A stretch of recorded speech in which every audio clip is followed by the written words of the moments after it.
안녕하십니까. 네, 신현호 형제라고 합니다. 네, 지난주 그 온라인 수요 집회로 참석을 했는데 그 22명 중에 제가 한 명이었거든요. 그래서 저번에는 지난주에는 많이 못 오신 것 같았었는데 오늘 보니까 되게 많은 성도님들이 오셔서 네, 반갑습니다. 네. 네, 제가 최근에 건강이 조금 그러니까 뭐 이상한 건 아니고 그냥 요즘 최근에 지난주까지만 해도 속이 안 좋아서 막 많이 못 먹고 좀 빌빌거리고 있다가 최근에 괜찮아지고 그래 최근에 괜찮아졌는데 갑자기 또 코가 막힌 거예요. 코가 왜 그런지 모르겠는데 감기도 없고 그런데 코가 막혀서 말하기가 되게 힘들었어요. 어제도 학생회 저희가 매주 화요일마다 매주는 아니고 2주에 한 번씩 그 학생회 교사 회의를 하는데 어제도 코 두 개가 막혀서 말을 막 못 하겠는 거예요. 그래서 내일 수요 집회인데 큰일 났다 생각했는데 또 오늘 아침에 일어나니까 좀 괜찮아지고 또 아까 방금 전에 높은 찬양을 하니까 찬양 찬송을 부르니까 코가 좀 뚫렸네요. 그래서 네, 뭐 말씀 전하는 데는 지장이 없을 것 같습니다. 오늘 그 수요 집회를 준비를 하면서 과연 성령님께서 무익한 저를 통해서 과연 무슨 말씀을 성도님들에게 무슨 말씀을 하고 싶어 하실까 또 생각을 하고 기도를 하면서 또 준비를 해봤습니다. 오늘 성도님들과 교제할 내용을 좀 곰곰이 생각을 해보았는데 제가 최근까지는 좀 무미건조하게 그냥 좀 살아가고 있었던 것 같아요. 그래서 교회 나오고 그냥 청년회 나오고 또 학생회 섬기고 또 해야 할 일들을 하고 또 준비할 거 있으면 준비하고 또 그렇게 막 의욕이 앞서지는 않았던 것 같습니다. 그냥 뭔가 나에게 주어진 일이나 내가 맡아서 하는 것들만 하면서 좀 튀지 않고 좀 그냥 고요하게 지냈던 것 같습니다. 그래서 근데 이게 교회에서뿐만이 아니라 그냥 그 사회에서도 일하면서 그냥 계속 집 가고 싶다, 눕고 싶다, 막 귀찮다 등등 뭐 오로지 그냥 무언가를 하고 있으면 그냥 얼른 끝나서 빨리 끝내고 집에서 쉬고 싶다. 약간 이러한 생각만 하면서 지냈던 것 같아요. 그래서 하루하루 그냥 별 생각 없이 지내고 있던 날에 그 12월 7일 다들 기억나시는지 모르겠지만 그때 잠실 모임에서 그 필리핀 선교사 그 최병익 형제님을 초청을 해서 그 형제님께서 오전 오후로 이렇게 말씀을 전해 주셨는데 아시다시피 요즘 말씀 시간이 되면 이 자리난이 되게 심하잖아요. 그래서 저는 예배 시간에 여기 앞자리에 앉는데 예배 시간이 끝나면 이제 주일학교 아이들이 이제 말씀을 듣기 위해서 이 앞자리를 앉아서 제 자리가 뺏겨버려요. 그래서 뒤에서 이렇게 어슬렁어슬렁 있다가 이제 사회자 형제님께서 기도하실 때 그때 딱 빈자리 앉거든요. 그래서 그때도 어디 앉을 데 없나 하면서 이렇게 둘러보다가 그날은 좀 앞자리가 비어 있어서 앞자리에 앉아서 그 형제님의 말씀을 들었던 걸로 기억을 하는데 확실히 앞에 앉으니까 말씀이 되게 집중이 잘 되고 많이 남는 것 같아요. 그래서 그때 앞자리에 들으면서 그때 형제님께서 오후 시간에 그 데살로니가전서 4장 13절에서 18절 말씀을 해주시면서 한번 찾아서 제가 읽겠습니다. 데살로니가전서 4장 13절에서 18절입니다.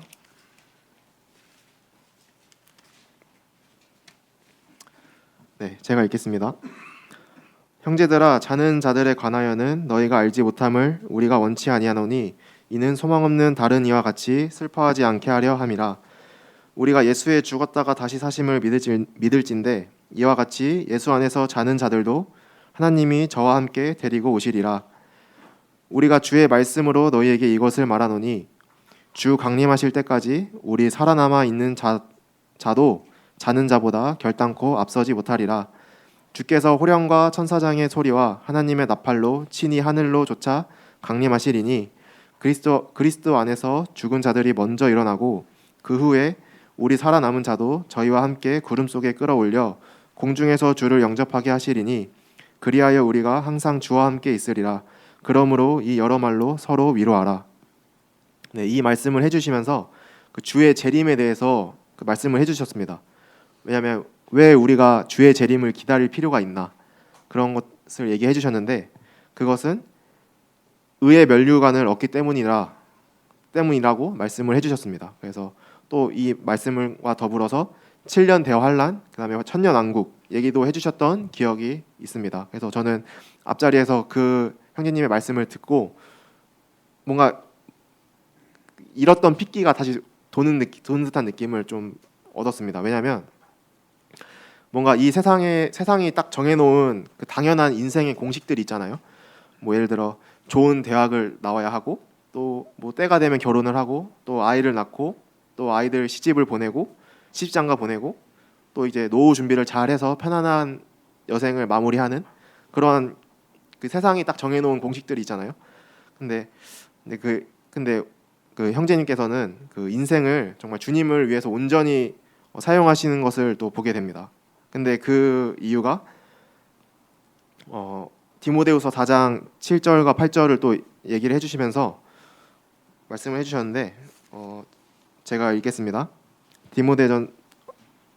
디모데후서 4장 7절 8절 내가 선한 싸움을 싸우고 나의 달려갈 길을 마치고 믿음을 지켰으니 이제 후로는 나를 위하여 의의 면류관이 예비되었으므로 주 곧 의로우신 재판장이 그날에 내게 주실 것이니 내게만 아니라 주의 나타나심을 사모하는 모든 자에게니라.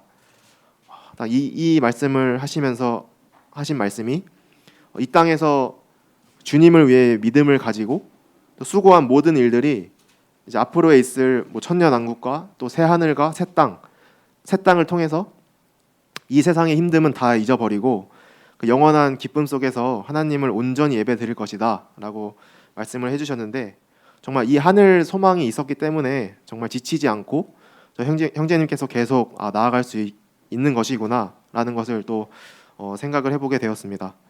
그래서 형제님 그 말씀을 들으면서 정말 나는 이렇게 살면 안 되는데 또 나는 왜 이러한 하늘 소망에 대한 믿음이 없나? 라는 생각을 해보면서 좀 저의 연약한 믿음에 대해서 돌아보게 되고 그 다음 주에 또 전석희 형제님께서 전해주신 그 복음의 가치에 대해서도 들을 때에도 뭔가 저는 또 크게 한 방 얻어맞는 느낌이었습니다. 왜냐하면 그 빌립보서에 나온 그 형제님께서 전해주실 때 그 에바브로디도 혹시 기억나시나요? 이분이 그리스도의 일을 위해 자기 목숨을 돌아보지도 아니하신 분인데 정말 이러한 분들이 있었기 때문에 저에게 어렵게 이 귀한 복음이 전해져 왔는데 정말 이 복음을 위해서 죽기도 하고 피 흘리기도 하고 정말 싸우기도 하고 이 복음 하나를 지키기 위해서 얼마나 많은 사람들이 이렇게 지켜왔는데 나는 지금 이 복음의 가치를 어떻게 생각을 하고 있나에 대해서도 좀 곰곰이 생각을 해본 시간이 되었습니다. 그래서 제가 오늘 성도님들과 함께 교제하고자 하는 주제를 이 복음과 믿음으로 좀 준비를 해보게 되었는데요. 제가 앞선 말씀들을 듣고 또 생각해 본 게 과연 나에게 복음이란 무엇이고 또 내가 복음을 대하는 태도 그리고 자세 그리고 나의 믿음은 어떠한가에 대해서 좀 교제를 하고자 했습니다. 그래서 함께 같이 살펴볼 말씀으로는 로마서 1장 1절부터 17절까지로 정해 봤습니다. 그래서 로마서 1장을 한번 같이 읽어봤으면 좋겠어서 혹시 로마서 1장을 한번 찾아주시면 좋겠고요. 로마서 1장 1절부터 17절까지 같이 읽었으면 좋겠습니다. 로마서 1장 1절입니다. 시작.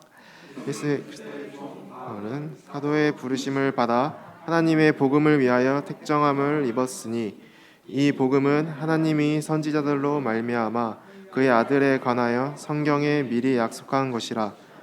이 아들로 말하면 육신으로는 다윗의 혈통에서 나셨고 성결의 영으로는 죽은 자 가운데서 부활하여 능력으로 하나님의 아들로 인정되었으니 곧 우리 주 예수 그리스도시라. 그로 말미암아 우리가 은혜와 사도의 직분을 받아 그 이름을 위하여 모든 너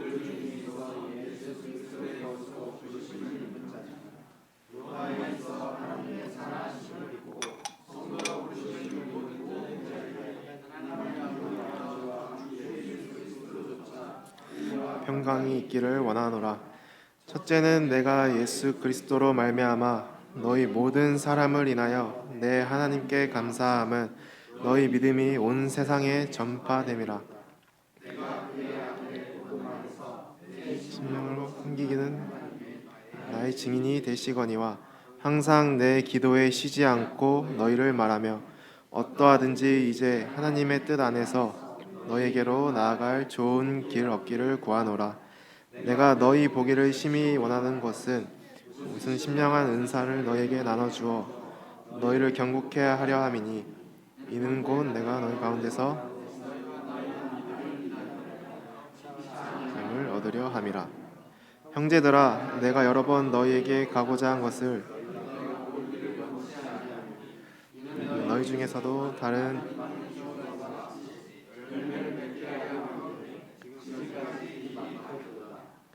한이나 야만인이나 다 내가 빚진 자라. 그러므로 나는 할 수 있는 대로 로마에 있는 너에게 복음을 전하기를 원하노라. 내가 복음을 부끄러워하지 아니하노니 이 복음은 모든 믿는 자에게 구원을 주시는 하나님의 능력이 됨이라. 첫째는 유대인에게요 또한 헬라인에게로다. 복음에는 하나님의 의가 나타나서 믿음으로 믿음에 이르게 하나니 기록된 바 오직 의인은 믿음으로 말미암아 하니라. 네, 감사합니다. 처음 해봤는데 좋네요. 네. 네. 어쨌든 오늘 이 본문의 핵심은 당연코 복음일 것입니다. 그래서 무려 방금 읽은 본문에 5번이나 나오는데 저희는 복음을 무엇이냐라고 물어보면 그냥 단순하게 좋은 소식, 뭐 복된 소식, 뭐 굿뉴스 이 정도로 풀이할 수 있겠지만 오늘 본문에는 2절에 말씀하신 것처럼 아들에 관한 것이라고 말합니다. 그래서 그 아들은 우리가 주로 모시는 또 4절에 보면 우리 주 예수 그리스도입니다. 또 9절을 보니까 그의 아들의 복음이라는 말을 통해 이 복음은 예수 그리스도이심을 또 알 수가 있습니다. 또 이제 16절에서 17절을 보면 너무나 유명한 말씀이죠. 내가 복음을 부끄러워하지 아니하노니 이 복음은 모든 믿는 자에게 구원을 주시는 하나님의 능력이 됨이라. 첫째는 유대인에게요 또한 헬라인에게로다. 복음에는 하나님의 의가 나타나서 믿음으로 믿음에 이르게 하나니 기록된 바 오직 의인은 믿음으로 말미암아 살리람과 같으니라. 정말 이 복음에 관해 설명하고 있는 이 두 구절이 어쩌면 이 로마서 전체의 좀 주제를 나타내지 않나 또 싶습니다. 그래서 바울은 복음을 부끄러워하지 않는 모습을 보게 되었습니다. 아니 오히려 이렇게 복음을 더 자랑을 하고 있는데 그 이유가 무엇인가 살펴보니 이 복음은 모든 믿는 자에게 구원을 주시는 하나님의 능력이 되기 때문이다라고 또 생각을 해보게 되었고 또 이 모든 믿는 자 이 복음은 유대인이나 헬라인이나 정말 차별이 없습니다. 그저 모든 믿는 자들에게 열려 있습니다. 그래서 하나님이 우리에게 제공해 주신 그 믿음의 길을 저희는 그 믿음으로 선택하기만 하면 되는 것입니다. 그래서 그리고 또 복음에는 또 하나님의 의가 나타난다고 나와 있는데 절대 사람의 의가 나올 수가 없는 것입니다. 그래서 저희가 받은 구원은 결코 나의 의가 아니라 하나님의 의 때문에 구원을 받은 것입니다. 그래서 저는 그럼 하나님의 의가 무엇인지에 대해서 또 주석을 참고해 보았는데 주석에는 이렇게 나와 있었습니다. 하나님의 의는 불경건한 죄인을 의롭다 하시는 그분의 방법, 그리고 그분은 그 일을 행하시고도 여전히 의로우실 수가 있으신데 이는 죄 없으신 대속물인 예수께서 하나님의 공의의 모든 요구를 만족해 하셨기 때문이다 라고 나와 있었습니다. 저 또한 복음을 듣고 그 복음을 믿어서 하나님의 의로 또 구원을 받게 되었습니다. 여기서 제 부끄러운 과거를 이야기를 하자면 저도 꼬맹이 때부터 교회를 다녀서 이제 주일학교부터 시작한 거의 초엘리트 코스죠. 엘리트 코스를 밟아온 사람입니다. 그래서 뭐 특별한 일이 없으면 그냥 교회에 빠지지 않는 모범생이었습니다. 그래서 그렇지만 조금씩 이제 커가면서 교회라는 그 울타리 안에 그 교회의 울타리 안에서는 좀 벗어나진 않았지만 그래도 재미가 없잖아요. 세상과 비교해봤을 때 이 교회라는 울타리 안이 너무 재미가 없는 거예요. 그래서 몰래 이렇게 막 땅을 파서 우리를 넘어가는 탈출하는 그런 양처럼 이렇게 막 세상을 들락날락 했던 것 같아요. 그래서 고등학교 때는 이제 고등학교 때 조암수정에서 학생회를 다녔는데 조암수정은 교회 학교를 오전에 합니다. 그래서 예배 시간 전에 시작을 해서 학생회가 끝나고 예배 시간이 끝나면 PC방을 자주 갔어요. 예배 말씀 시간에 PC방을 자주 갔습니다. 그래서 거의 매주 갔던 것 같아요. 그래서 왜냐하면 좀 합리적이게 그냥 생각을 해본 게 아니 나는 어른들보다 일찍 와서 난 말씀 들었다. 학생에서 말씀 들었는데 아니 또 들어야 돼? 이렇게 생각을 하면서 자기 합리화를 했던 것 같아요. 그때 내가 그 어린 나이에. 그래서 약간 이런 자기 합리화를 하면서 PC방을 갔고 또 애참 먹을 때쯤 돌아왔습니다. 밥은 먹어야 되니까 애참 먹을 때쯤 딱 돌아와서 밥 먹고 그랬던 고등학교 나날이었습니다. 그래서 근데 이제 가끔 이제 어머니가 친정에 가시면 이제 대전에 내려가시면 이제 뭐 그때부터는 뭐 예배 시간부터 그냥 PC방을 가는 그러한 일탈을 막 즐기곤 했었는데 근데 뭐 제가 설마 혼자 갔겠습니까? 형이 항상 선발대였어요. 형이 왜냐하면 이렇게 우르르 나가면 걸리니까 형이 항상 먼저 나가서 기다리고 한 명씩 차례대로 나가서 같이 이렇게 PC방을 가곤 했습니다. 어쨌든 정말 저희 학생회 때 시절을 좀 생각을 해보면 지금 우리 학생들 얼마나 착하고 정말 귀한지 정말 감사할 따름입니다. 그래서 이랬던 제가 정말 캠프에서 복음을 듣고 또 16년도 고3 때 제가 구원을 받아서 그 해 6월에 침례에 순종을 하게 됐습니다. 그래서 지금 현재 이렇게 성도님들 앞에서 교제할 수 있다는 게 정말 이 귀한 복음 덕분이라고 정말 생각을 하고 있습니다.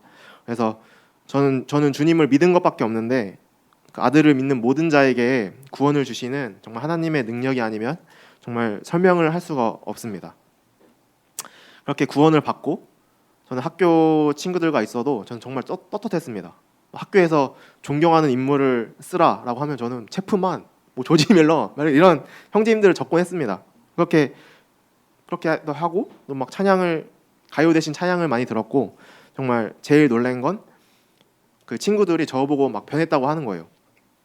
제가 이것도 부끄러운 얘기지만 고등학생 때 욕을 정말 잘했거든요. 그래서 정말 기가 막히게 잘했는데 이제 애들이 안 하니까 재미가 없다고 쟤 시원을 변했다, 쟤 재미가 없어졌다 하면서 이렇게 저를 말하는 거예요. 쟤 좀 변했다. 근데 그걸 들으면서 속을 좀 뿌듯했죠. 내가 정말 바뀌었구나. 그리고 그렇게 고등학교를 잘 졸업하고 시간이 흘러서 이제 대학교에도 들어가게 됩니다. 저는 대학교를 기숙사 생활을 했는데 처음 갈 때는 이제 마음가짐을 딱 잡았죠. 오케이. 가면 큐티도 꼬박꼬박 하고 말씀도 읽고 정말 잘 지내야겠다. 빛 가운데서 잘 지내야겠다라고 다짐을 했습니다. 하지만 현실은 좀 다르죠. 24시간 동안 정말 세상 친구들과 함께 지내다 보니까 정말 쉽지 않았습니다. 정말 항상 이 선택의 기로에 서 있었던 것 같아요. 뭔가 애들이 놀러 가자, 뭐 축구하러 가자라고 하면 뭐 말씀을 보고 큐티할 시간이 없는 거예요. 그렇다고 거절을 하자니 저의 이 대학 생활 이 대학교 친구들과 안 그래도 신입생인데 대학교 친구들과 어울리지 못하면 정말 대학 생활이 좀 힘들지 않을까? 그러한 불안감 그런 거가 너무 커서 그 어린 마음에 정말 이 두 가지를 항상 선택해야 하는 상황들이 많았습니다. 근데 그럼에도 저는 친구들을 선택했던 적이 되게 많았던 것 같아요. 그렇게 친구들과 어울리고 다니니까 자연스럽게 이제 친구들이 제가 교회를 다니는 것을 알게 됩니다. 이제 매주 막 집에 갔다 오고 뭐 술 담배도 안 하고 하니까 이제 친구들 사이에서 현호 교회 다니구나 하는 것을 이제 친구들이 알고 뭔가 이제 항상 기독교 관련 질문이 생기면 항상 저한테 시선이 다 쏠려요. 그래서 막 무한한 질문도 많이 받고 뭐 그때 뭐 구원받은 지 얼마 안 돼가지고 제가 지식적으로도 많이 부족해서 막 애들이 질문을 하면 제가 답을 제대로 잘 못했어요. 막 너는 왜 교파가 없어? 뭐 너는 왜 술 안 마셔? 대체 뭔 재미로 살아? 뭐 그러고 예수님이 뭐 포도주 만드시는데 왜 안 마셔? 막 이러면서 또 한국은 뭐 종교의 자유인데 왜 이렇게 강요하냐 이런 식으로 막 곤란한 질문들을 저한테 되게 많이 했어요. 그때 친구들이. 근데 그래서 저는 그 관심과 그 조롱과 그 수치스러운 사항들이 너무 싫은 거예요. 그래서 이걸 다 설명하기에도 저의 지식이 정말 부족했고, 일단 중요한 건 애들이 듣질 않아요. 그냥 제가 난처한 그 상황이 재밌어서 그냥 계속 장난을 치는 겁니다. 그래서 그러한 일들이 계속 반복되니까 괜히 주눅 들고, 또 제가 가진 이 복음을 좀 숨기는 일이 되게 많았던 것 같아요. 그래서 그때는 좀 혼란스러웠습니다. 왜냐하면 내가 이 난처한 상황이 부끄러운 건지, 아니면 이 복음을 정말 부끄러워하는 건지, 정말 대학생 올라가면 정말 다짐을 했는데, 빛 가운데서 잘 살도록 다짐을 했는데, 근데 이제 이 복음을 전하진 않고 오히려 이 친구들에게 좀 인정을 받으려고 했던 것 같아요. 나 이단같이 이상한 교회 다니는 사람이 아니야 하면서 나 멀쩡한 사람이다라는 거를 좀 그 친구들 앞에서 좀 증명을 하고 싶었던 것 같았습니다. 그때 당시에는. 뭐 그 이후로도 제가 뭐 대학교를 졸업하고도 뭐 복음의 가치는, 제가 생각하는 그 복음의 가치는 더 좋아지긴 했지만 그렇다고 막 크게 달라지지는 않았다고 생각을 합니다. 그래서 여기 로마서 본문에서는 바울은 이 귀한 복음을 너무나도 이렇게 자랑하고 싶어 했잖아요. 그래서 이 사람의 의로는 절대 구원을 받을 수 없는 우리가 하나님의 의로 말미암아 그 어떠한 대가도 치르지 않고 그저 믿음으로 의롭다 여김을 받게 되었으니, 정말 이 복음이 얼마나 자랑할 만한 것이잖아요. 그래서 이 자랑할 만한 복음을 저는 자랑하지 못한 저의 그 지난 날들이 정말 생각을 해보니까 너무 부끄럽더라고요. 그래서 17절에 나온 것처럼 복음에 대해서 말씀을 해주시는데, 복음에는 하나님의 의가 나타나서 믿음으로 믿음에 이르게 하나니 기록된 바 의인은 믿음으로 말미암아 살리라 함과 같으니라. 여기서 또 믿음을 또 보게 됩니다. 믿음은 정말 참 단순한 거잖아요. 지금 성도님들이 앉아 계신 그 의자도 무너지지 않을 거라는 그 믿음이 있기 때문에 다들 잘 앉아 계시잖아요. 만약에 뭐 의자가 수수깡으로 만들었으면 누가 무서워서 앉겠습니까? 그래서 제가 한 가지 예를 또 가져왔는데, 이것도 옛날 얘기지만 한 가지 예를 들면, 요즘에는 뭐 만화나 애니메이션 이런 것들이 너무나 유명하고 그리고 많은 사람들이 찾아서 보고 하는데, 예전에는 막 이렇게까지 대중적이진 않았습니다. 그래서 누가 뭐 애니메이션을 본다라고 하면 막 놀리고 막 부끄러우니까 자기가 보는 막 애니메이션을 막 숨어서 보고 몰래 보고 친구들한테 말을 안 하고 그랬는데, 저 또한 이렇게 생각했어요. 왜 저런 거 왜 봐? 이러면서 생각을 하고 있었는데, 이제 고등학교 3학년 때 수능이 끝나고 그때 체육 선생님이 그 배구 애니메이션을 보여주셨어요. 배구 애니메이션 보여주셨는데 그게 너무 재밌는 거예요. 그래서 너무 재밌어서 집에 가서 처음부터 끝까지 다 보고 찾아보고 그랬었는데, 제가 이 배구 만화를 보는 걸 숨기질 않는 거예요. 막 친구들 만나면 야, 너 하이큐 봤어? 야, 너 그 배구 만화 봤어? 이러면서 막 그거 엄청 재밌다. 무조건 꼭 봐라. 너 지금 인생 손해 보는 거다. 이러면서 막 제가 오히려 막 자랑을 하고 막 보라고 소리치고 다녔죠.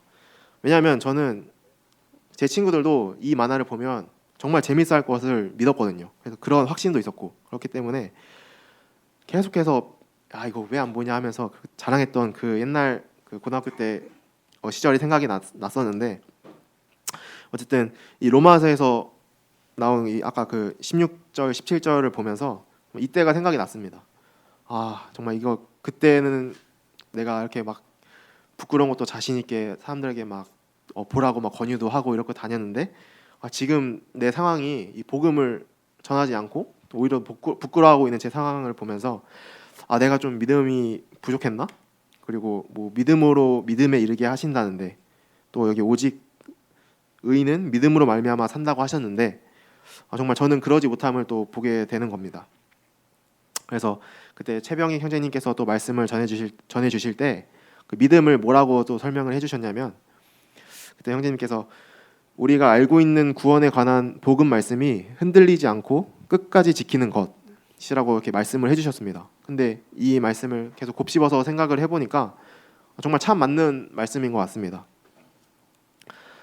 내가 처음으로 믿음으로 구원을 받고 또 의인으로서 믿음으로 살아가고, 또 결국에는 이 믿음으로 믿음에 이르게 하는 것이 아닌가. 이 복음에는 하나님의 의가 나타나서 처음에 믿은 그 믿음으로 시작을 해서 그 믿음에 이른다. 그러니까 믿음을 완성하는 게 아닌가. 또 그렇기에 의인은 계속해서 그 믿음으로 사는 게 아닌지 또 생각을 해보게 되었습니다. 어쨌든 이 말씀을 가르친 게 사도 바울이잖아요. 그래서 사도 바울이 정말 말로만이 아닌 실제의 삶이 그 믿음으로 또 살아감을 또 찾아보게 됩니다. 정말 사도 바울이 그 복음을 전하면서 매도 맞고 또 감옥에도 갇히고 또 맞아서 돌에 맞아도 계속해서 전도를 위해 또 복음을 위해서 그 앞서 나간 그 사도 바울 형제님을 또 생각을 해보는데 정말 이 바울 형제님께서 보여주신 이 믿음이 정말 참 좋은 본이 되는 것 같습니다. 이 바울 형제님이 설마 딱 봤을 때 정말 딱 복음 전할만 하네, 딱 괜찮네, 견적이 좀 나오네 하면서 복음을 전하러 간 것이 아니라 정말 이 사도행전 21장 13절에 내가 주 예수의 이름을 위하여 결박받을 뿐 아니라 예루살렘에서 죽을 것도 각오하였노라 라고 이렇게 고백을 하셨는데, 정말 내가 이렇게 뭔가 보여서 가는 게 아니라 하나님께서 부르셨으니까 간다. 정말 이것이 얼마나 큰 믿음인가를 또 생각을 해보게 되었습니다. 그래서 이것들을 또 보면서 또 성경에 되게 많은 그 믿음의 선진들이 나오잖아요. 그래서 또 뭐 몇 가지 또 보면 믿음으로 히브리서 11장을 보게 되면 믿음으로 노아는 아직 보지 못하는 일에 경고하심을 받아 경외함으로 방주를 예비했다라고 기록되어 있고, 또 믿음으로 아브라함은 부르심을 받았을 때 순종을 했다라고 또 기록이 되어 있습니다. 정말 이 외에도 정말 그 믿음의 선진들의 그 믿음의 본이 이렇게 수두로 빽빽하게 나와 있게 되는 것을 또 보게 되고, 이렇게 믿음의 선진들이 또 좋은 본을 보이셨다면 또 이 시대에서 좀 저급한 표현으로 꿀을 빨고 있는 저에게 저 또한 그러한 믿음을 좀 본을 받아야겠다 또 생각을 했습니다. 그래서 이렇게 로마서 말씀을 묵상을 하면서 내가 막 180도 확 바뀔 수는 없어도 조금이라도 조금씩 좀 바꿔 나가야겠다라고 또 다짐을 했습니다. 그래서 더 이상 그 사람들의 평가나 시선 이러한 것들을 눈치 보지 말고 그냥 누가 뭐라 하던 간에 내가 이 믿음을 좀 지키면서 좀 살아가야겠다라고 좀 생각을 했습니다. 또 제가 최근에 또 재밌는 걸 또 들었는데 혹시 성도님들 에펠탑 효과라고 아십니까? 에펠탑 효과. 뭐 프랑스를 생각하면 머릿속에 바로 떠오르는 게 에펠탑이지 않습니까? 그래서 그 프랑스의 상징이기도 한 그 에펠탑이 사실 처음에는 그 에펠탑을 설치하려고 할 때 그 파리 사람들이 반대가 되게 심했다고 합니다. 왜냐하면 저 흉물이 대체 뭐냐? 저 철근 덩어리 저 흉물이 도대체 뭐냐? 그래서 그 에펠탑 해체 운동까지 했다고 하는데, 정말 그 예술과 역사의 도시 그 파리에서 정말 이 파리지행들이 얼마나 그걸 반대했을지 또 생각을 해보면서, 근데 이게 그 에펠탑이 건축이 되고 완성이 되고 계속 10년이 지나고 20년이 지나고 30년이 지나니까 이제 계속 그 자리를 지키고 있으니까 이제 사람들이 그 에펠탑이랑 친해진 거예요. 눈에 자주 띄니까 이제 익숙해지고 만 거죠. 그래서 결국엔 지금은 파리에 없어서는 안 될 그 랜드마크로 자리를 잡게 되었는데, 사실 사람도 마찬가지잖아요. 첫인상이 조금 안 좋아도 그냥 계속 마주치고 보고 하면 점점 이렇게 호감도가 올라가는 것처럼 이 에펠탑 효과라는 게 처음에는 좀 호감이 없거나 또 부정적이었던 대상도 반복 노출되면 이 호감으로 바뀌는 현상을 에펠탑 효과라고 하거든요. 그래서 저는 이것을 보고 생각을 해본 게 그냥 주변 사람들이 뭐라 하든 간에 그냥 밥 먹을 때 그냥 기도하고 교회에 대해서 물어보면 그냥 부끄러워하지 않고 그냥 피하지 말고 그냥 얘기하고 계속해서 드러내야겠다. 이 사람들이 계속해서 익숙해질 때까지 그냥 난 내 할 거 해야겠다라고 또 생각을 했습니다. 그래서 지금 제가 현재 일하고 있는 게 지금 소방 점검을 일하고 있는데, 뭐 그냥 아파트나 뭐 오피스텔이나 뭐 상업 시설 같은 이런 모든 건물들에는 반드시 소방 설비가 있는데 그런 설비들이 잘 작동을 하는지에 대해서 제가 그걸 점검하러 많이 다녀서 그래서 외근이 정말 많아요. 그래서 뭐 멀리는 일산도 가고 오늘도 일산 갔다 왔고 뭐 일산, 수원, 뭐 안산, 멀리는 평택까지도 갈 때가 있습니다. 그래서 매일 장시간 운전을 하고 또 운전은 또 제가 주로 이렇게 하는데 보통 3-4명이서 좀 팀을 꾸려서 같이 차를 타고 이동을 합니다. 그러다 보니까 자연스럽게 그 차 안에서 이야기할 시간도 많고 그런 시간이 많은데 주로 뭐 당연히 뭐 일 얘기를 많이 하겠지만 가끔은 뭐 평소에 뭐 소소한 뭐 일상 토크도 이렇게 하곤 합니다. 뭐 그래서 뭐 주말에는 뭐 했는지 또 뭐 평소에 뭐 일상이 뭔지 이런 대화를 자주 나누는데 그래서 이런 그 사소한 대화 속에서 외근하러 가는 그 현장을 가기 전까지 그 한 1시간 그 정도의 그 시간 안에서 억지를 부려서 모든 얘기를 교회와 좀 연관지어서 얘기를 합니다. 뭐 예를 들어 어떤 분이 신주님 혹시 뭐 해외 어디 가봤어? 이렇게 물어보면 그냥 보통은 저는 제가 사실 이렇게 막 사람을 좋아하진 않아요. 그래서 막 관심도 없고 그런데 괜히 더 대화가 길어지는 게 싫어서 그냥 뭐 일본, 대만, 베트남 그 정도 갔다 왔습니다. 원래라면 그렇게 얘기했을 것 같아요. 그냥 대화를 딱 끊고 싶어서. 근데 요즘에는 그냥 제가 이제 물어보셔가지고 제가 교회를 다니잖아요 하면서 마침 기회가 돼서 예전에 남아공 한번 갔다 와봤다. 그런 남아공 해외 선교를 다녀와 봤습니다 하면서 그때 있었던 일들은 다다다다 얘기하는 거예요. 그리고 그 사람들이 좀 뭔가 좀 그래도 제가 해외 선교에 대해서만 얘기하면 공감을 못 얻으니까 저 뭐 사파리도 가봤고요, 뭐 펭귄도 봤고요, 이런 얘기를 막 하면서 이렇게 교회에 대한 얘기를 계속 억지로 하려고 해요. 그래서 그런 그때 있었던 일들을 계속 자연스럽게 얘기를 하면서 계속해서 노출을 시키고 있습니다. 그래서 그리고 항상 물어봐요. 대체 너는 무슨 재미로 사냐고. 왜냐하면 저는 뭐 술 담배도 안 하고 또 토요일 날은 뭐 청년회 뭐 교회 간다고 또 일요일 날도 교회 간다 하고 도대체 언제 쉬냐? 근데 저는 그럼에도 물론 저도 힘들지만 힘든 티를 내면 안 되잖아요. 그 상황에서는. 그래서 저는 저희 삶이 너무 기쁘고 정말 감사합니다. 감사한 삶을 살고 있습니다 하면서 절대 싫은 티 안 내고 계속해서 좋은 간증을 나타내고 있는데 왜냐하면 이분들이 그 교회라는 곳이 대체 어떤 곳이길래 이렇게 쉬지도 않고 가는지에 대해서 그런 것을 계속해서 노출시키려고 노력을 하고 있고 이렇게 되다 보니까 자연스럽게 제가 일하면서 열심히 일할 수밖에 없는 거예요. 왜냐하면 저의 이런 그 앞서 쌓아온 그 선한 간증을 지키기 위해서는 계속해서 제가 예를 들어 꼼수를 부릴 수도 없는 것이고 계속해서 그 사람들이 보기에 이 사람은 정말 열심히 하는구나라는 것을 보여줘야겠는 거예요. 그래서 저는 계속해서 열심히 그 선한 간증을 잃지 않기 위해서 열심히 일하고 있고 또 최근에 작년에 무슨 일이 있었냐면 제가 작년 2월에 그 일을 하다가 그 공고를 잘못 쓰다가 여기 이마에 부딪혀가지고 이마가 좀 찢어지는 사건이 있었는데 되게 좋아하시네요. 하여튼 공고를 잘못 써가지고 여기 이마가 좀 찢어지는 사고가 있었는데 그래서 산재 신청을 했습니다. 왜냐면 일하면서 다쳤으니까. 근데 이제 병원비를 그때 너무 경황이 없어서 그 회사 법카로 긁어서 그 산재 그 비용을 받는데 되게 좀 복잡했어요. 왜냐면 제 개인 카드로 결제한 게 아니라 회사 법인 카드로 결제하고 그 산재 신청을 했을 때 어쨌든 제가 결제하진 않았지만 아무튼 되게 복잡한 상황이었어요.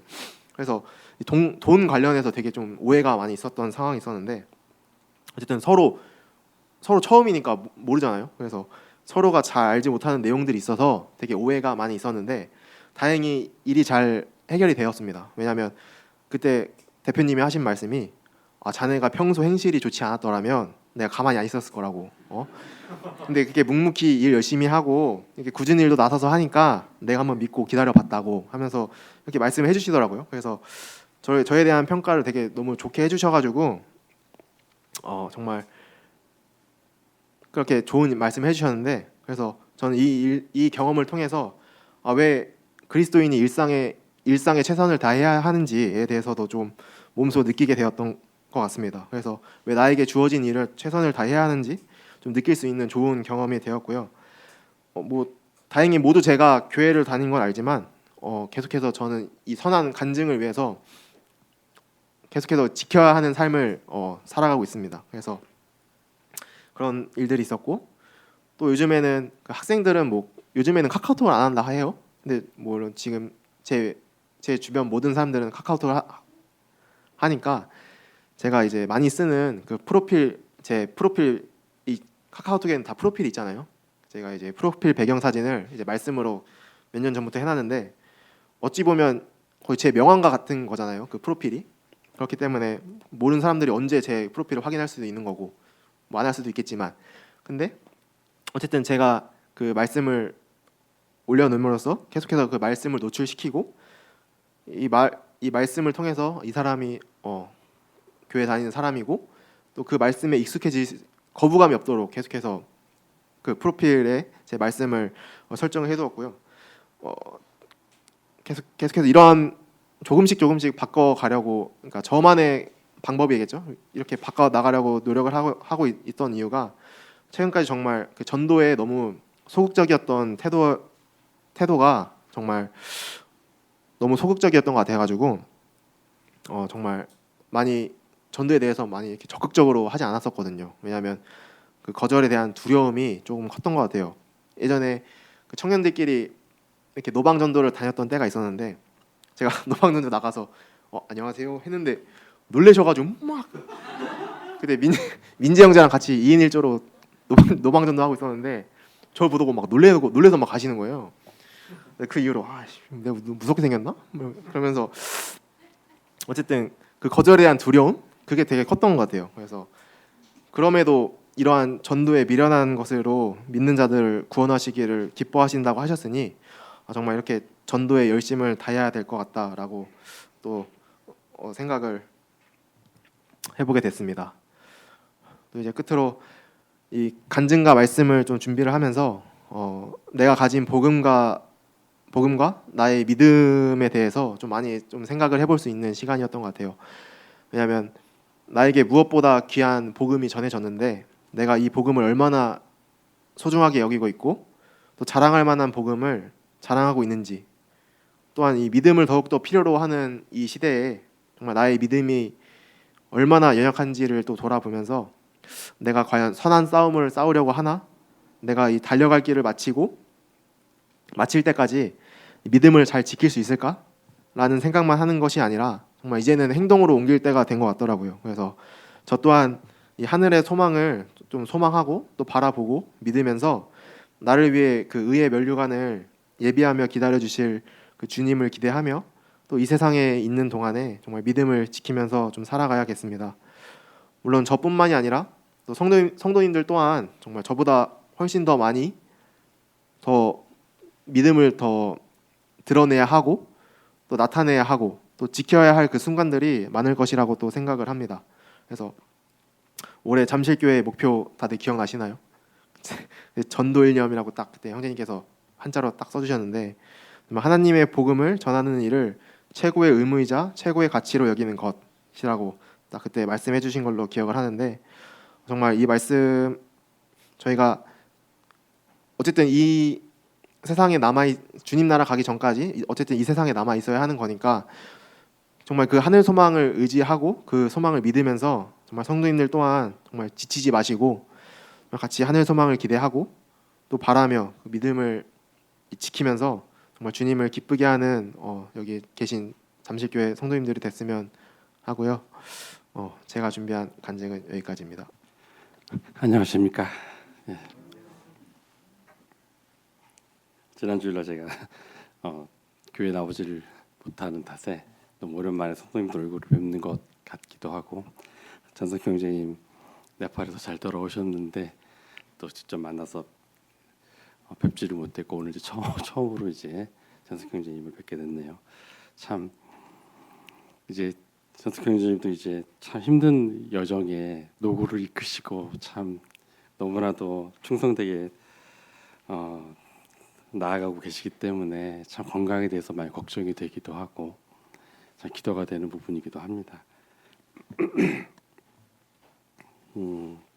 보통 이렇게 나오면 그 앞선 형님들이 그 간증을 하는 청년들뿐만 아니고 앞에서 간증하시는 그 형제님들의 그러한 위로와 칭찬과 이런 것들 많이 해주셔야 되는데 저는 아직까지 그 수준에 이르지는 못한 것 같아요. 다만 현호 형제님이 살아가시고 있는 이 삶의 현장들이 참 우리로 하여금 쉽지 않은 삶을 살아가게 하는 현장의 삶들이구나라는 생각을 해보게 돼요.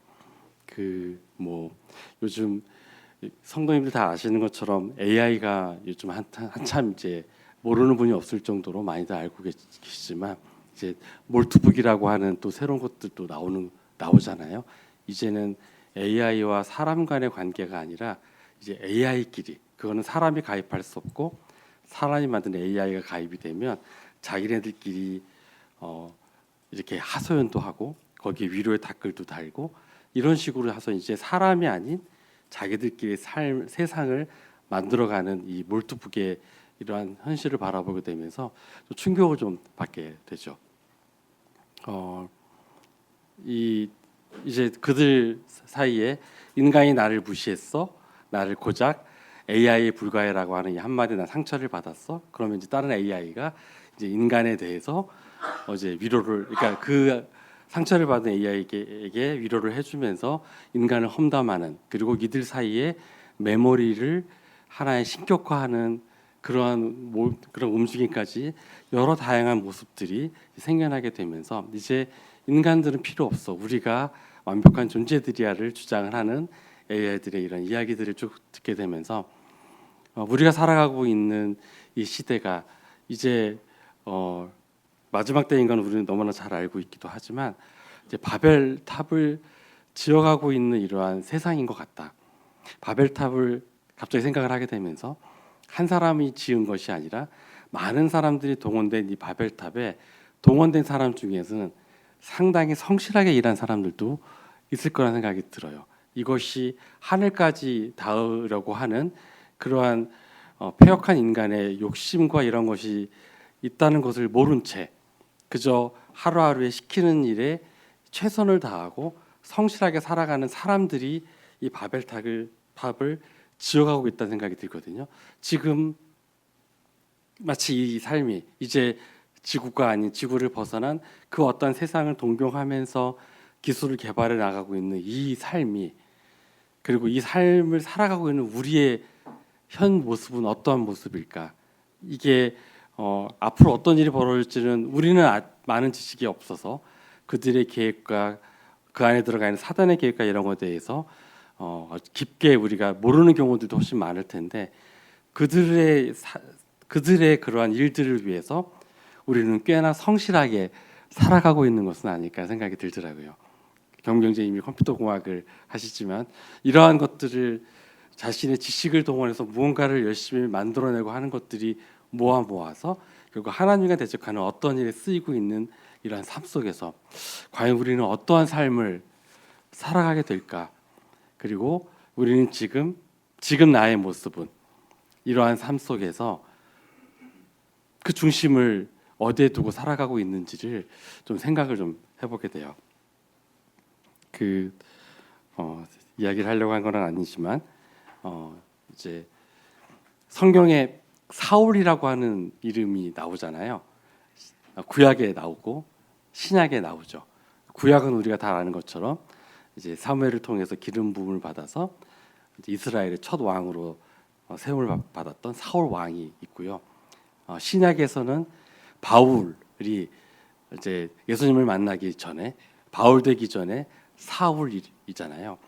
이 구약의 사울과 신약의 사울의 공통점이 있죠. 뭐 저는 이제 성경에 대해서 깊은 지식이 없기 때문에 뭐 여러 공통점들이 아마 성도님 생각에는 있을 수도 있을 것 같은데 제가 생각하는 공통점은 이들의 출신입니다. 둘 다 베냐민 지파에서 유래가 된 사람들이잖아요. 베냐민은 누구죠? 야곱이 낳은 12번째, 라헬에 의해서 낳은 12번째 아들이고, 라헬이 베냐민을 낳으면서 이제 죽음을 맞이하게 될 때 라헬이 베냐민의 이름을 원래는 벤 오니, 벤은 아들이란 뜻이고 오니는 애통, 비통이라는 뜻이기 때문에 애통의 아들이라는 의미의 벤 오니로 이름을 지었죠. 그 이름을 듣고 야곱이 이름을 벤 야민으로 이제 이름을 바꾸게 돼요. 역시 벤은 아들이고 야민은 오른손잡이라는 뜻이잖아요. 그래서 베냐민은 오른손잡이의 아들이라는 뜻을 가지고 있죠. 이 베냐민에 대해 성경에 그렇게 많이 언급이 되어져 있지는 않는데, 이 베냐민이 이러한 창세기 35장을 통해서 이러한 출생을 통해서 뭔가 손과 연관된 어떤 것이 있을 거라는 걸 대충 보게 되고, 그리고 나서 창세기 49장에 야곱이 12아들을 이렇게 축복을 하는 과정 중에 베냐민을 이제 뭐라 그러냐면 물어뜯는 일이라고 이야기를 하죠. 아침에 빼앗은 것을 먹고 저녁에 움켜진 것을 나눈다고 하는 것을 하죠. 그러니까 무언가 베냐민을 향한 이제 야곱의 그러한 시선은 성격이 좀 이렇게 뭔가 좀 이렇게 컨트롤하기가 쉽지 않은 그러한 성정을 가지고 있는 사람이 아니었을까 생각을 해보게 되고, 여호수아 때 그 12지파의 땅을 분배할 때 처음에 유다 지파와 요셉 지파를 이제 땅 분배하고 나서 세 번째로 이 베냐민 지파에 대한 땅을 분배를 하는 것을 보게 되고, 지도상으로 보면 이제 요셉 지파의 하나인 므낫세하고 유다 지파 사이에 이렇게 위치해져 있는 베냐민 지파를 통해서 베냐민은 어쩌면 맏형들에 의해서 아니면은 어떤 힘 있는 그런 족속들에 의해서 컨트롤이 돼야 될 어떤 족속이 아니었을까 생각을 해보게 돼요. 이제 조금 더 이야기를 좀 더 이렇게 진행해 나가게 되면, 그래서 이제 이 베냐민 지파가 사사기 시대에 이렇게 언급이 되어져 있는데, 3장에 보면 사사 에훗이 나올 때 그 모압 왕 에글론을 죽일 때 왼손잡이 에훗해서 또 손과 연관된 이 베냐민 지파의 에훗에 대한 이야기가 나오고, 사사기 20장에는 그 물맷돌을 사용하는 이 베냐민 지파 이야기가 나오잖아요. 그들이 목표를 향해서 그 물맷돌을 날리면 그 목표를 놓치지 않는다라고 하는 표현이 있을 정도로 이 물맷돌에 대해서 나름 특화되어져 있는 그런 지파가 아니었을까라는 생각을 해보게 돼요. 이 베냐민 지파의 출신이 바로 사울 왕이었죠. 그 사무엘상 9장을 보면 이 사무엘은 준수하다는 표현들도 나오기도 하고, 키도 컸기 때문에 모든 이스라엘 중에 머리 하나가 더 위에 있다라는 이제 표현도 되잖아요. 그 정도로 기골도 굉장히 좋았고 여러 가지로 용맹했고 뛰어났던 인물이었던 것은 맞는 것 같아요. 근데 이 사울이 사무엘에게 자기는 가장 작은 지파라고 이제 이야기를 하잖아요. 이 용맹성도 있었고 어떠한 그런 진취적인 또는 어떠한 열정을 가지고 있던 이 베냐민 지파가 왜 이렇게 작게 됐을까? 아까 잠깐 언급했던 사사기 19장, 20장을 통해서 우리는 그걸 너무나 잘 알고 있어요. 레위의 첩을 죽이게 되고, 그거를 통해서 11지파와 이제 척을 지게 되고 대적을 하게 되고, 그래서 결국 이 많던 4만 명이 넘고, 처음에 나왔을 때는 3만 몇천 명이었다가 4만 몇천 명, 1,500명이 늘어난 이러한 베냐민 지파가 다 죽임을 당하고 600명만 살아남게 되는 이제 그런 일들이 사사기 20장에 보면 나오잖아요. 그리고 규모가 쪼그라들고 이제 되어져 있었잖아요. 제가 이제 이렇게 베냐민 지파 이야기를 쭉 하게 되는 이유는 사울이 다윗에 대해서 이제 시샘을 하는 것을 이제 보게 돼요. 물론 그 전에 이제 사울에게서 여호와의 영이 떠나갔다는 그런 표현도 있기도 하지만, 어찌 보면 사울은 베냐민 지파고 베냐민 지파는 이러한 손과 관련된 어떠한 것을 통해서 이 물맷돌을 사용하는 데 특화가 되어 있던 족속이 아니었을까라고 제 개인적으로 생각을 해보게 돼요.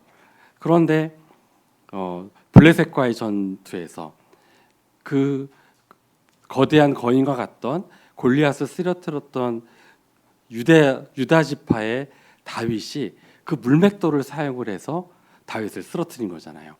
어찌 보면 이거는 지극히 개인적인 건데 개인적인 분별인데 이러한 자기의 지파에 대한 나름의 프라이드, 우리 조상들은 옛날에 저거를 가지고 저러한 그 용맹을 떨쳤어라고 하는 그 마음이 있었던 사울에게 있어서 다윗이 그러한 것을 사용을 해서 전쟁의 승리를 이겼고 다윗을 위해서는 사울을 위해서는 천천히요 다윗을 위해서는 만만이라고 할 정도의 그 이스라엘 족속으로부터 칭송을 받는 이런 모습들 안에 바울이 가지고 있던 그러한 시샘이라고 할까 그런 것들이 좀 더 굉장히 크게 자리 잡고 있지 않았을까 생각이 좀 들어요. 그러면서 사울과 사울이 속한 베냐민 지파의 이러한 모습들을 통해서 이들은 왜 하나님께서 주시는 은사 그리고 그 민족이 가지고 있던 용맹함과 어떠함을 왜 이렇게 다시 되찾으려고 하지 않고 이 상태로 흘러가고 있는가? 그리고 그냥 왕이 다 베냐민 지파에서 나오긴 했지만 이제 더 이상 과거의 그런 어떠함에 연연하지 않고 지금의 현실에 안주하고 있는 이러한 모습들 결국 이러한 것들로 인해서 사울이 아닌 다윗으로 인해서 하나님의 뜻이 펼쳐져 가고 있는 것을 또 보게 돼요. 그러면서 지금 이 시대에 살고 있는 우리의 삶은 어떠할까? 우리 잠실교회의 은사는 무엇일까? 이렇게 베냐민 지파처럼 어떠한 하나님께서 주신 용맹함과 그 무엇을 사용할 수 있는 손기술과 이러한 장점들이 있는 이 베냐민 지파가 이제 쪼그라들고 더 이상의 그런 것에 발휘를 하지 못하는 그냥 이름만 나와 있는 이런 베냐민 지파가 된 것처럼 우리 잠실교회가 그렇다는 말은 아니고 지금 우리의 이 시점에서 우리 잠실교회는 어떠한 모습일까?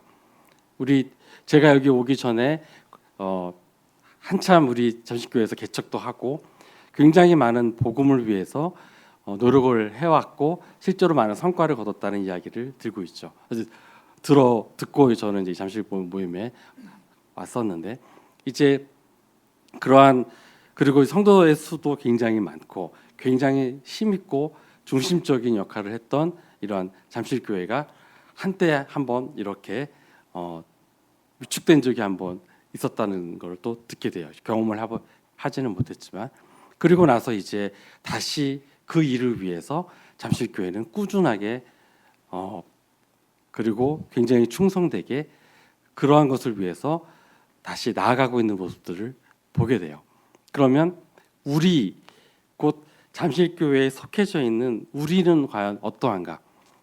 마치 과거의 그러한 용맹함과 그러한 모습들을 알지 못하는 후대의 베냐민 지파처럼 우리의 이 잠실교회가 세워지고 이 잠실교회를 위해서 하나님께서 하고자 하시는 이런 놀라운 일들이 잠실교회에서 일어나고 있었는데 이제 이러한 모습들을 아직 경험해 보지 못한 저를 포함한 젊은 세대들은 어떠한 모습으로 우리 잠실교회를 바라보고 있는가라는 생각을 해보게 돼요.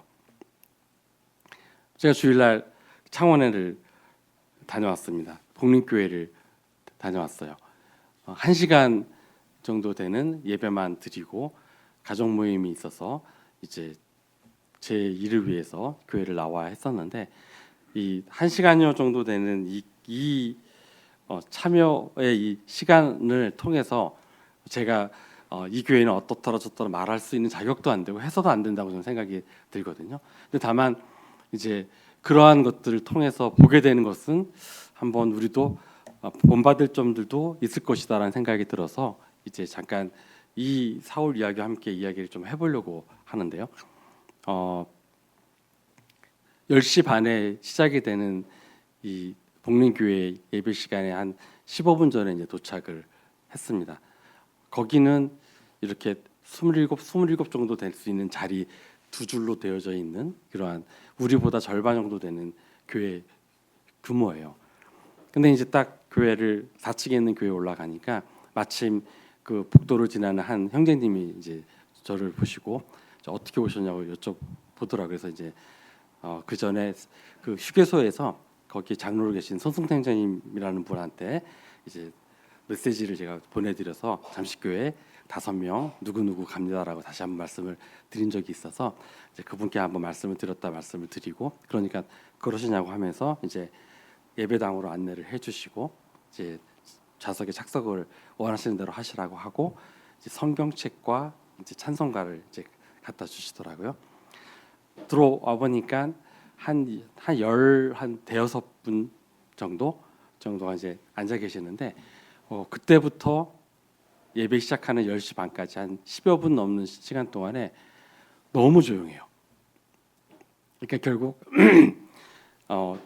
문을 열고 들어와서 어쩔 수 없이 저랑 눈이 맞춘 분들은 가볍게 목례를 하시지만 예배가 시작하는 그 순간까지 아무도 그 자리를 이석하지 않으시고 그 자리에 앉아서 이제 말씀을 묵상하고 있는 그러한 모습들을 보이게 돼요. 그래서 굉장히 편안하다는 느낌이 일단은 저는 들었거든요. 여기 와서 예배라고 하는 이러한 그 예수님 앞에 나아가고 있는 이러한 모습 가운데 준비하고 있는 이 모습들을 보게 되고 보통 오면 이제 새로운 분이 오고 나오면은 이제 막 먼저 나가서 인사라도 하기도 하고 뭔가 좀 그런 식의 액션들이 있을 법도 한데 그러지 않고 소리를 내지를 않으시더라고요 다들. 그리고 묵상 가운데 계시다가 10시 반에 바로 예배가 시작이 되고 이제 이렇게 진행이 되는 것들을 보게 되거든요.